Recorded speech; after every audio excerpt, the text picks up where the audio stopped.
When in the course of human events it becomes necessary for one people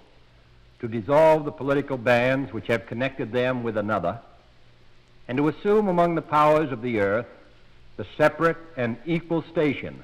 to which the laws of nature and of nature's God entitle them, a decent respect to the opinions of mankind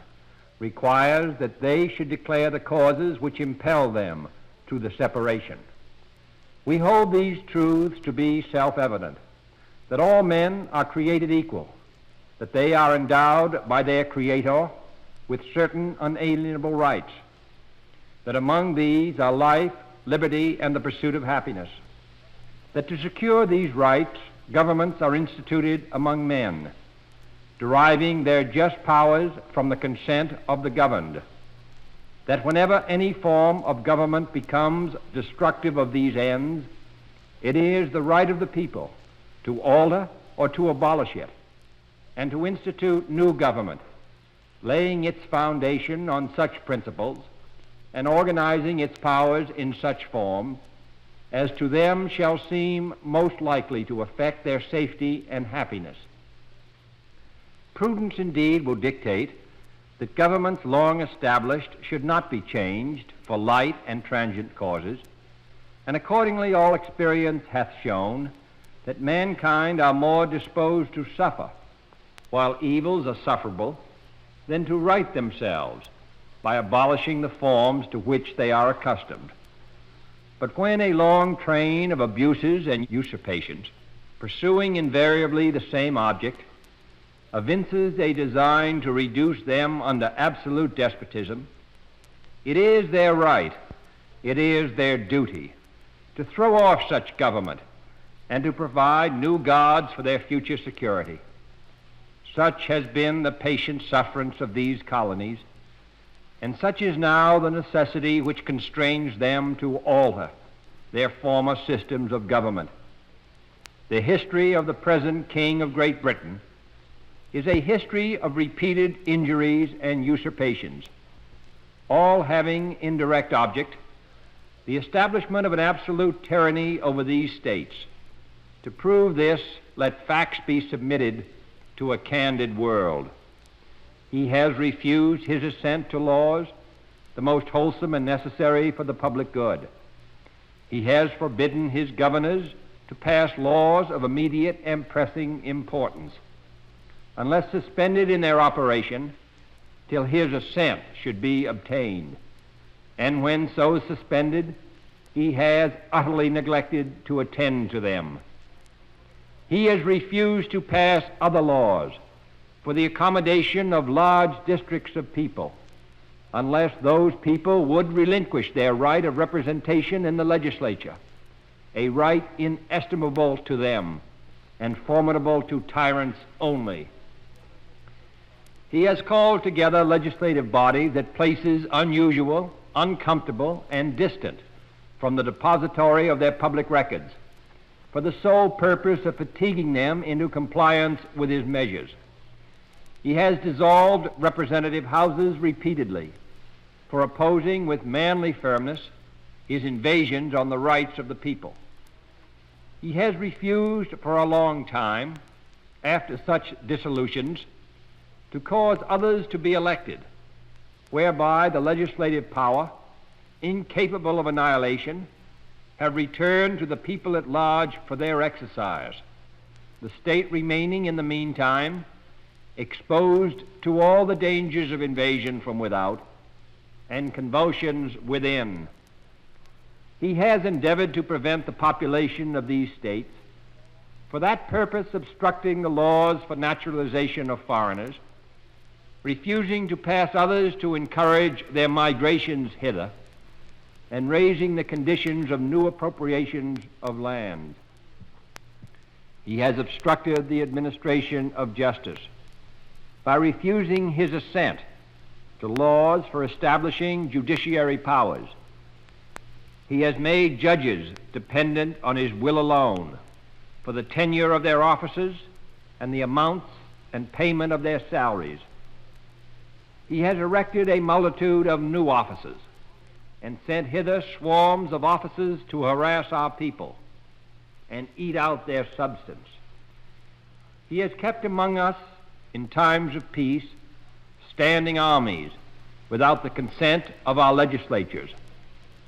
He has effected to render the military independent of and superior to the civil power. He has combined with others to subject us to a jurisdiction foreign to our Constitution and unacknowledged by our laws, giving his assent to their acts of pretended legislation, for quartering large bodies of armed troops among us, for protecting them by a mock trial from punishment for any murders which they should commit on the inhabitants of these states, for cutting off our trade with all parts of the world, for imposing taxes on us without our consent, for depriving us in many cases of the benefits of trial by jury, for transporting us beyond seas to be tried for pretended offenses, for abolishing the free system of English laws in a neighboring province, establishing therein an arbitrary government, and enlarging its boundaries so as to render it at once an example and fit instrument for introducing the same absolute rule into these colonies, for taking away our charters, abolishing our most valuable laws, and altering fundamentally the forms of our government, for suspending our own legislatures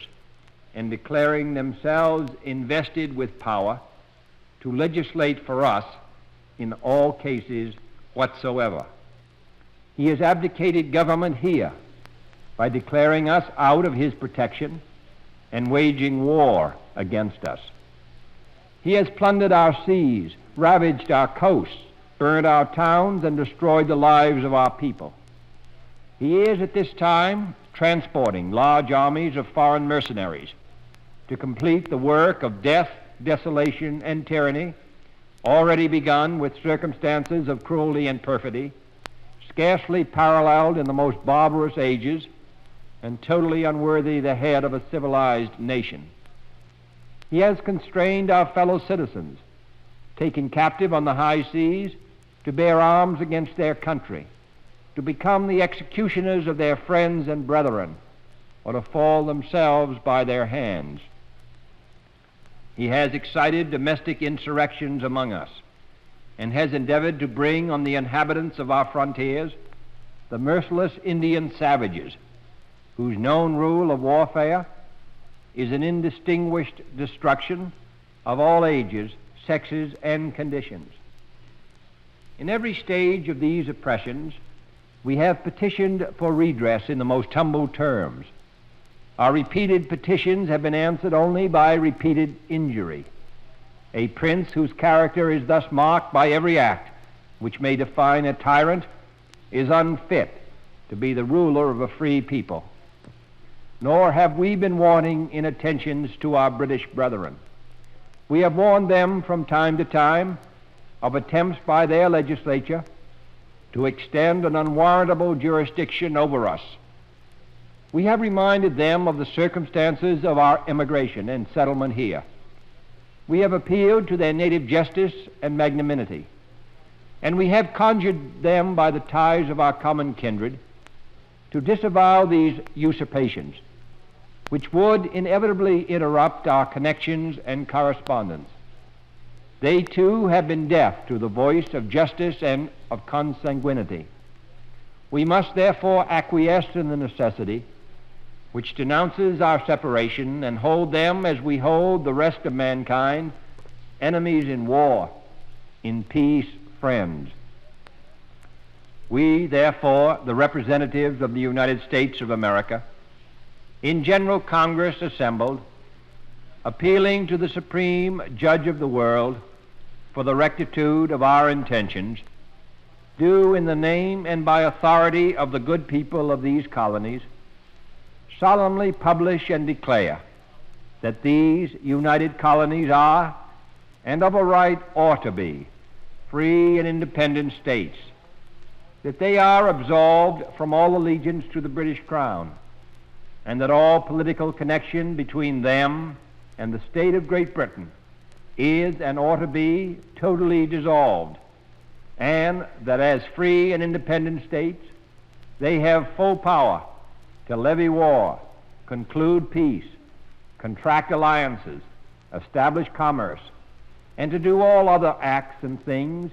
which independent states may of right do.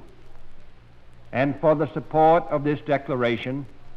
with a firm reliance on the protection of divine providence, we mutually pledge to each other our lives, our fortunes, and our sacred honor.